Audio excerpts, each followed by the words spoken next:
रोहित सरदाना हमारे साथ हैं और स्वामी रामदेव भी हमारे साथ हैं। बहुत स्वागत है। कैसा लग रहा है रामलला भूमि पूजन आखिरकार शुरू?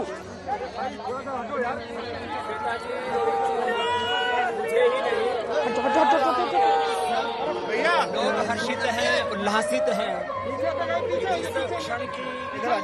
वो सैकड़ों वर्षों से प्रतीक्षा कर रहे थे। वो 500 वर्षों का इंतजार पूरा हुआ है और दिव्य भव्य राम मंदिर का शिलान्यास होने जा रहा है। और मीर बाकी से लेकर के अब तक लाखों लोगों ने कुर्बानियां दी हैं, शहादत दी है। उसकी बदौलत ये दिन देखने को मिला है। तो हमारी आंखें धन्य हैं, हमारा जीवन धन्य है कि हमारी आंखों के सामने और इस पावन अवसर पर हमको उपस्थित होने का भी सौभाग्य मिल रहा है। जो यहाँ ना आ सके अयोध्या, वो अपने घरों में बैठ करके खुशियां मनाएंगे, क्योंकि राम तो सबके हैं। वो अयोध्या वासियों के भी हैं, वो कौशल्या के भी हैं, वो अहिल्या के भी हैं, वो सबरी के भी हैं, वो वनवासियों के भी हैं, वो सब भारतवासियों के हैं, वो हिंदुओं के भी, वो मुसलमानों के भी हैं। 400-500 साल पहले जाएंगे रोहित भाई, तो सबके पूर्वज तो राम ही हैं, वो सबके डीएनए में। आज तो प्रियंका गांधी वाड्रा ने भी कह दिया सबके। अच्छी बात है, सब को सन्मति दे भगवान। हाँ? और सब राम के प्रति आस्थावान हो, क्योंकि राम इस हमारे प्राण हैं, वो हमारी धर्म सत्ता है, वो हमारे राष्ट्र हैं, वो हमारी मर्यादा, वो हमारे आदर्श हैं। और जब चरित्र की बात करते हैं तो राम से बड़ा चरित्र पूरी दुनिया में कौन हो सकता है? चाहे वो एक राजा का चरित्र हो, चाहे वो एक पिता के लिए पुत्र का चरित्र हो, चाहे वो सीता के लिए एक पति का चरित्र हो, जिस भी चरित्र में हम राम को देखते हो पूर्ण है। अभी तो समय खराब चल रहा है कोरोना की वजह से, तो कार्यक्रम को उतना दिव्य, उतना भव्य नहीं किया जा रहा जितना शायद होता। उसके बावजूद आप देख रहे हैं, आप ही आए हैं तो यहाँ इतनी भीड़ जुट गई। इन लोगों से कुछ कहना चाहेंगे? तमाम अयोध्या वासियों से कुछ कहना चाहेंगे? संयम रखो और मेरे साथ बोलो, जय सिया राम। मर्यादा पुरुषोत्तम श्यामर रामचंद्र की, भारत माता की। तो जय भी रखो, थोड़ा संयम रखो। देखो इधर थोड़ा संयम रखो, थोड़ा जगह दो इधर से। देखो तो स्वामी रामदेव, कल आप कार्यक्रम का हिस्सा बनेंगे। जो भूमि पूजन का कार्यक्रम कल रखा गया है, क्या क्या होगा कल के कार्यक्रम में, क्या क्या जानकारी आपको है? तो सबसे बड़ा कार्यक्रम तो यही होना है कि एक नए युग का सूत्रपात होगा। माने राम मंदिर भी बनेगा और राम जैसा चरित्र हो राष्ट्र का, उसके लिए सब संकल्पित होंगे। क्योंकि हम सोच तो रहे थे कि हम उधर पवित्र घाट तक पहुंच जाएं, लेकिन मुझे लगता है कि पहुंचना मुश्किल होगा श्वेता जी वहां तक। सिर्फ 200 लोग यहाँ पर आ पाए, 200 से भी कम। रामलला का पर्सनल निमंत्रण मान रहे हैं आप? देखो, मैं तो ये मानता हूँ, मुझे यहाँ आने का सौभाग्य मिला तो भी मैं प्रसन्न हूँ, और मैं हरिद्वार में होता तो भी प्रसन्न होता, क्योंकि राम तो द्वार द्वार में है, घट घट में है। सिया राम मैं सब जगह जाने करो, प्रणाम जोड़ू जुग पाने। तो कितने लोग यहाँ पर आ रहे हैं, किसको आमंत्रण दिया गया, किसको नहीं दिया गया? राम मैंने कहा सबके हैं, वो सारे राष्ट्र के, पूरी मानवता के हैं। और इन क्षणों का साक्षी होना ही, हमारी आंखों के सामने इस कार्य का होना ही, यह अपने आप में हमारे कोई जन्म जन्मांतरों का सौभाग्य है। लेकिन स्वामी जी, कहा जा रहा है जिनको रामलला स्वयं बुलाते हैं वही आ पाते हैं। बहुत सारे ऐसे लोग हैं जिनका हक बनता था होने का, लेकिन वो नहीं हो पाएंगे कुछ भी वजहों से। उसमें राजनीतिक आरोप भी लग रहे हैं कि राजनीतिक वजह है। कुछ कहना चाहेंगे? रोहित भाई, जो भी इस राम आंदोलन में सम्मिलित थे लोग, उनका उद्देश्य कोई सत्ता, कोई सम्मेलन, कोई निमंत्रण, कोई आमंत्रण नहीं था। सबका लक्ष्य था राम का दिव्य भव्य मंदिर बने, और वो बन रहा। और मैंने कहा मंदिर निर्माण मात्र लक्ष्य नहीं है, इसके बाद राम जैसा चरित्र इस राष्ट्र का हो, कहीं दुख ना हो, कहीं दरिद्रता ना हो। और जो सांस्कृतिक अतिक्रमण हुआ इस देश के अंदर, चाहे वो हमारे तीर्थ स्थानों पर हुआ है, चाहे वो हमारी सामाजिक व्यवस्था में हो, आर्थिक राजनीतिक व्यवस्था में हो, शिक्षा चिकित्सा व्यवस्था में हुआ है, वो सारे अतिक्रमण हटे, ये सारे अंधेरे के बादल छटे, और फिर जिस राम राज्य में दैहिक दैविक भौतिक तापा राम राज्य का हो नहीं व्यापा, जो यहाँ पर ये जो रामचरितमानस की चौपाइयां गूंज रही है, उसका तात्पर्य यही है कि चारों तरफ समृद्धि हो, खुशहाली हो, और अयोध्या वर्ल्ड का सबसे बड़ा रिलीजियस स्पिरिचुअल टूरिस्ट डेस्टिनेशन बने, ये दुनिया का सबसे बड़ा एजुकेशन का सेंटर बने, ये दुनिया का सबसे बड़ा ऐतिहासिक तथ्यों और सत्यों के ऊपर अनुसंधान करने वाला केंद्र यहाँ पर बने। मैंने केवल राम मंदिर बनाना मकसद नहीं, मैं तो चाहता हूँ दुनिया का सर्वश्रेष्ठ तीर्थ स्थल के रूप में मक्का मदीना, वेटिकन सिटी और बाकी जो भी कहे जाते हैं दुनिया में, वो सब इस अयोध्या की आभा के सामने फीके हो। ये भी कहा जा रहा था कि डेट प्रधानमंत्री को सूट करने के लिए बनाया गया, मुहूर्त नहीं था। लोग कह रहे हैं कि इवेंट बनाने की कोशिश की जा रही है।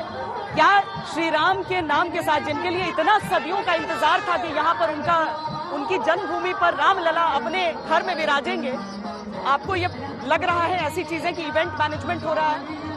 अच्छा, ये बताओ, आप आज तक तो इस देश का सबसे बड़ा न्यूज चैनल है, आपको किसने बुलाया? आपको मर्यादा पुरुषोत्तम श्याम ने बुलाया। जहां राम होंगे वहां सबको आना होगा। आप आए हैं, मैं आया हूं, या कोई भी यहाँ पर आया है या आ रहा है या आएंगे, वो किसी राजनीतिक वजह से नहीं आ रहे, वो आस्था की डोर में बंधे हुए आ रहे। इसमें राजनीतिक चीजों को ढूंढना, इसमें आरोप प्रत्यारोप लगाना, कुछ लोगों ने तो राम के वजूद पर ही प्रश्न चिन्ह लगाया था।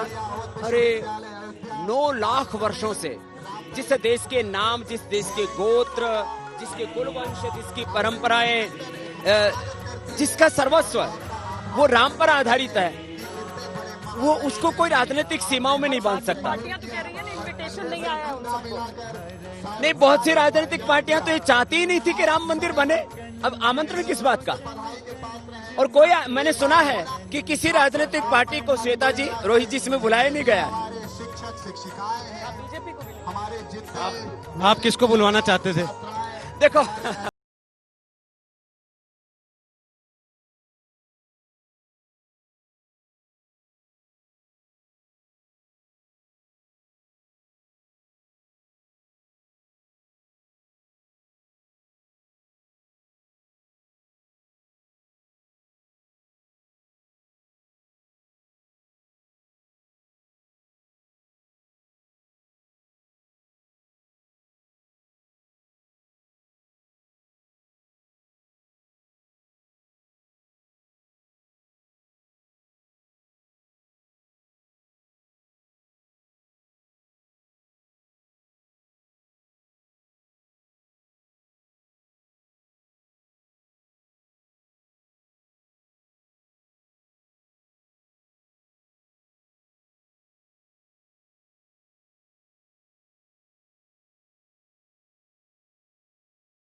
इसके लिए केवल एक कोई राजनीतिक दल, कोई राजनीतिक व्यक्ति मात्र पुरुषार्थ करेंगे ऐसा नहीं है।